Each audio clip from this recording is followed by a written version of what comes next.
So here we are at the Alan Peppitt show. All these people have turned up on a Thursday evening in Weybridge Library.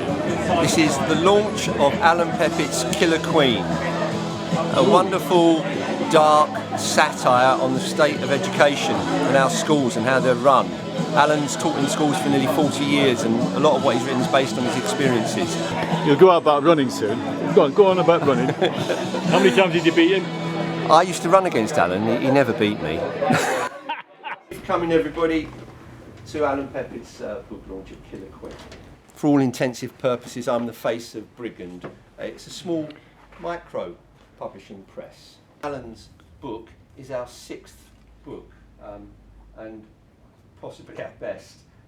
You can have a look at ours, I'm not trying to sell them, but what I'd ask you to look at is first of all mine, and really... shamelessly... No, we're all at the same athletics match in 1975, 74, when Alan was a 17-year-old. 16. The story's getting better, he's getting younger. He's 12. 16. A 16-year-old broke 2 minutes for 800 metres for the first time.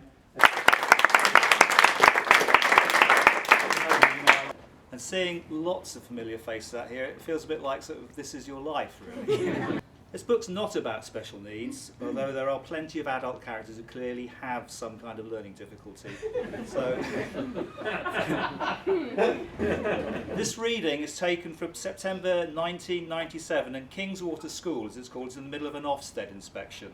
Now, Kingswater is a fictional town, but it's based on my memories of growing up around Addlestone, so there are things that are familiar to it. So here we go. In the playground, Mr. Knight, bad guy, is playing with his megaphone. "Be quiet in the ranks, everyone." He then made his opening and closing offer to the multitudes. "If the pupil who set off this alarm comes forward now, everyone else will be allowed to go back to lessons." The other deputy, Mr. Kingman, good guy, groaned inwardly. The sun was shining, it was nearly break. Nobody wanted to go back inside. Knight would have to manage his expectations downwards. Mr. Kingman walked across to Mr. Knight and whispered in his ear, "Offer him a longer break if the boy steps forward." "It might not be a boy," said Mr. Kingman. There was a pause. "It's always a boy," said Mr. Kingman. "Always." Mr. Knight then considered his options. "If the pupil comes forward now, then all of you can stay out for an extended break." Not everyone knew what extended meant. "Extra break if you give up the boy," shouted Mr. Kingman. Eventually, Gary Smith pushed his way through the ranks of the unwashed. "It was me, I done it." He faced the assembled school and bowed. There was a cheer from the lower sixth. "Off to the cooler with you, laddie," said Mr. Kingman. "Pleasure, sir," said Gary. "By the way," Mr. Kingman asked, "did you do it?" "No, sir," said Gary. "Good boy," said Mr. Kingman. Before they could get off the playground, Mr. Knight intercepted them. "You're coming with me, young man," he said. "Where?" 3 days internal for you." "Used to be half a day," said Gary. "Not now, I'm in charge," said Mr. Knight.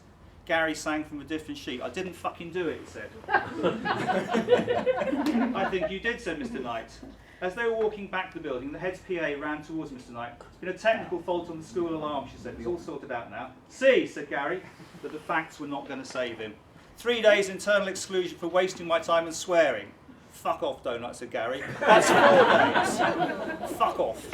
With 5 days on his score sheet, Gary then made a home run for the fence. He'd had a lot of practice. On the other side, he looked back and gave Mr. Knight the finger. "That was a bit unfair," said Mr. Kingman. "He needs to know he's in charge," said Mr. Knight. "He's wasted my time and called me a donut in front of the whole school." "Now he really will be wasting your time," said Mr. Kingman. "He'll learn," said Mr. Knight. Mr. Kingman paused. He thought they were possibly the stupidest words Mr. Knight had ever uttered in his short time as a member of the senior leadership team.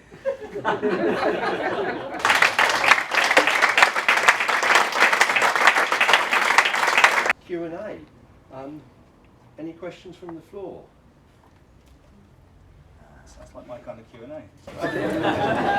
Just out of interest, how long, Alan, did it take you to complete from sort of start to finish? That is a good question. I wrote it, some of it in 1994. So way back then, and I think it was when teaching was just changing to being a sort of a box-ticking activity. And suddenly it was people with clipboards and box tickers, I think you call them. And so I wrote that. And I left it because my personal life changed quite a lot, obviously, and I didn't have any time to go back. And I reviewed it about 2 or 3 years ago, and out of about 80,000 words, I got about 17 and a half. And then I thought, that's not really all that good. So I left it again, and I sort of started writing it, and it sort of kind of grew from there. So I wrote a lot of it in the last year and a half. So is it based on people that you know? No. No. Are we going to find our names and No. No, I've been very careful. Two sorts, three sorts, kind and sympathetic, incompetent and really nasty. So all the nice ones are all here, so it's not like I'm not all the fantastic ones. I'm not inviting people to have a poker view. Anyone I invite here, I'm inviting because I know that they're decent, good people and have been good members of staff. So it's like, but there does seem to be a sort of a type of deputy head. It seems to be either kind or nasty or incompetent. Did you find the process of writing it cathartic? But for me, writing is a form of procrastination. There are probably other things I should do. So if I ever became a full-time writer, I think the housework would get much better. Yes, Matt. Sorry. Do you think that you work? Do you have a specific style? I mean, I don't know. I think it's very hard to say, isn't it? It's very hard to be critical of your own work. I mean, I was quite lucky in some ways, but because I'd written some of the stuff a long time ago and came back to it, I realised how awful some bits were. So I was looking at it as if I hadn't really written it. It was some other person from 20 years ago. And that's a very useful thing, if you leave your work 20 years and come back to it, or even leave it alone completely. So, yeah. What strikes me then is with what you said about when you started Killer Queen, 1994, when you finished it, you had lots of changes in your life. Yeah. Did you have to revisit and change a lot of what you did early on so that it... No, I didn't. I didn't. What happened was I took out the character that would have been me, although you might look at a character and say, that's me. I took out that particular character, and so he's not there. So the things that this one in there, the central male character does, are probably the polar opposite of what I have done, I would think. I'm hoping that anyway. But yes, I mean, and her name changed, right in her throat. You all know her, so it's all right. The recent addition, the name change.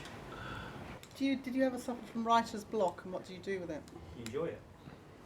I don't know, because if I was a professional writer, I don't mean that in a... I mean, I think if you haven't got something to write, something will come along, or if not, don't worry. There are other things. Like, writer's block isn't such a bad thing in that way, am I? I was thinking 5 books in the next 6 years. I highly recommend it.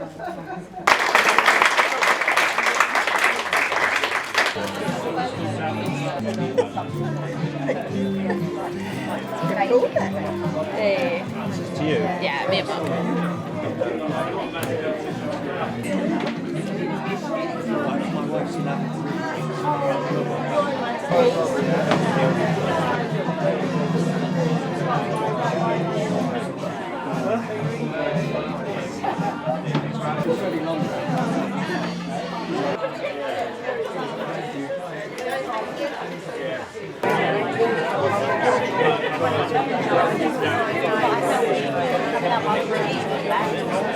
So I need